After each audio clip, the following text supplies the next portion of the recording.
ನಮಸ್ಕಾರ ಸ್ನೇಹಿತರೆ. ಇಂದು ಹೇಳೋಕೆ ಹೊರಟಿರುವಂಥ ಕಥೆಯ ಹೆಸರು ಒಬ್ಬ ಭಿಕ್ಷುಕ ದೇವರಾದ ಕಥೆ. ಹೌದು, ನೀವು ಕೇಳ್ತಾ ಇರೋದು ನಿಜ. ಒಬ್ಬ ಭಿಕ್ಷುಕ ದೇವರಾದ ಕಥೆ. ಹಾಗಾದರೆ ಬನ್ನಿ ಕತೆ ಹೇಳ್ತೀನಿ, ಕೇಳಿ. ಸ್ನೇಹಿತರೆ, ನಾ ಹೇಳ್ತಾ ಇರುವ ಕತೆ ಕೇಳೋದರ ಜೊತೆಗೆ ಕಲ್ಪನೆಯನ್ನು ಮಾಡಿಕೊಳ್ಳಿ.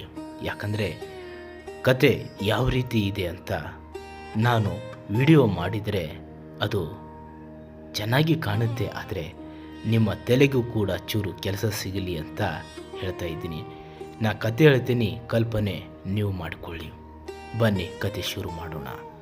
ಅದೊಂದು ಪುಟ್ಟ ಸುಂದರವಾದ ಹಳ್ಳಿ. ಆ ಹಳ್ಳಿಯಲ್ಲಿ ತುಂಬ ಜನರು ಬಡವರೇ ಆಗಿರುತ್ತಾರೆ.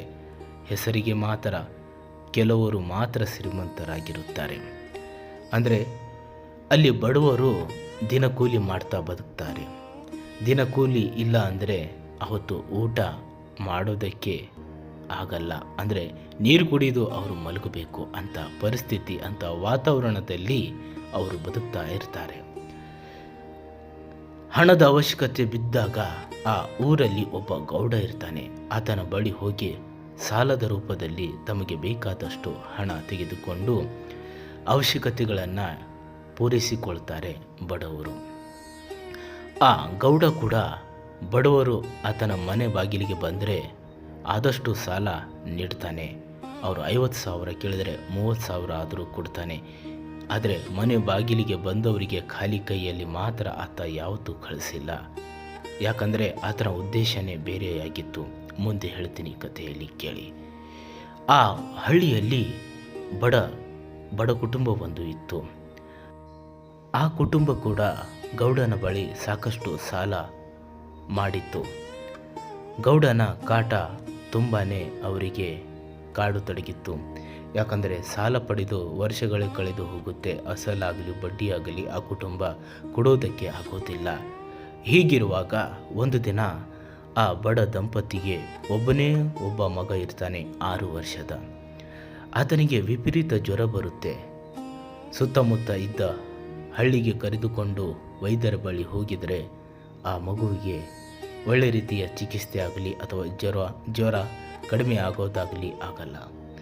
ಏನು ಮಾಡೋದು ಅಂತ ಬೇರೆ ದಾರಿ ಕಾಣದೆ ಮತ್ತೆ ಗೌಡನ ಬಳಿ ಹೋಗಿ ಇನ್ನಷ್ಟು ಸಾಲ ಪಡೆದು ನಗರದ ಆಸ್ಪತ್ರೆಗೆ ಕರೆದುಕೊಂಡು ಹೋಗುತ್ತಾರೆ.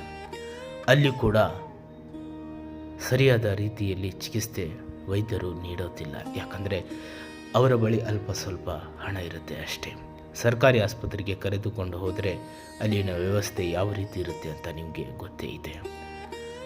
ಏನು ಮಾಡಬೇಕು ಅಂತ ದಾರಿ ಕಾಣದೆ ಒಂದು ರೈಲ್ವೆ ಸ್ಟೇಷನಲ್ಲಿ ಆ ಮಗನನ್ನು ಕರೆದುಕೊಂಡು ಅಲ್ಲೇ ಇದ್ದ ಒಂದು ಸ್ವಲ್ಪ ಜಾಗದಲ್ಲಿ ಕೂತು ಮಲಗಿಬಿಡುತ್ತಾರೆ. ಅಲ್ಲೇ ಇದ್ದ ಒಬ್ಬ ಭಿಕ್ಷಕ ಅವರನ್ನು ಗಮನಿಸ್ತಾನೆ.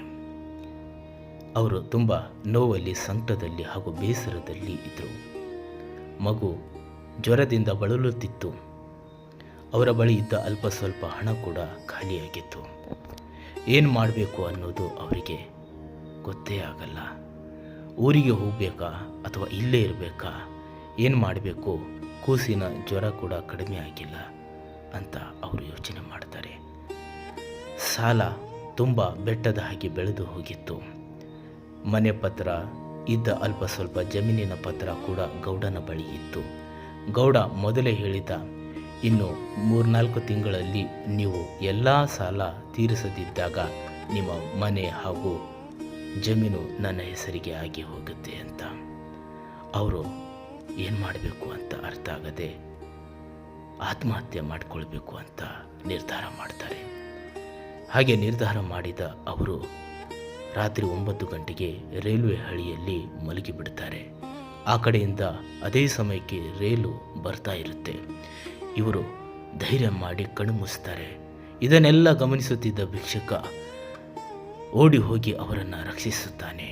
ರಕ್ಷಿಸಿ ಅವರನ್ನು ಬೈತಾನೆ, ಯಾಕೆ ಇಂತಹ ಕೆಲಸ ಮಾಡ್ತಾ ಇದ್ದೀರಾ ಅಂತ. ಆಗ ಅವರು ಅಳುತ್ತಾ ಕಣ್ಣೀರು ಹಾಕ್ತಾ ಹೇಳ್ತಾರೆ. ನಡೆದ ಘಟನೆ, ಅನುಭವಿಸುತ್ತಿದ್ದ ನೋವು, ಸಂಕಟ ಎಲ್ಲವೂ ಹೇಳ್ತಾನೆ. ಆಗ ಭಿಕ್ಷುಕ ಅವರ ನೋವನ್ನು ಅರ್ಥ ಮಾಡಿಕೊಂಡು ಹೇಳ್ತಾನೆ,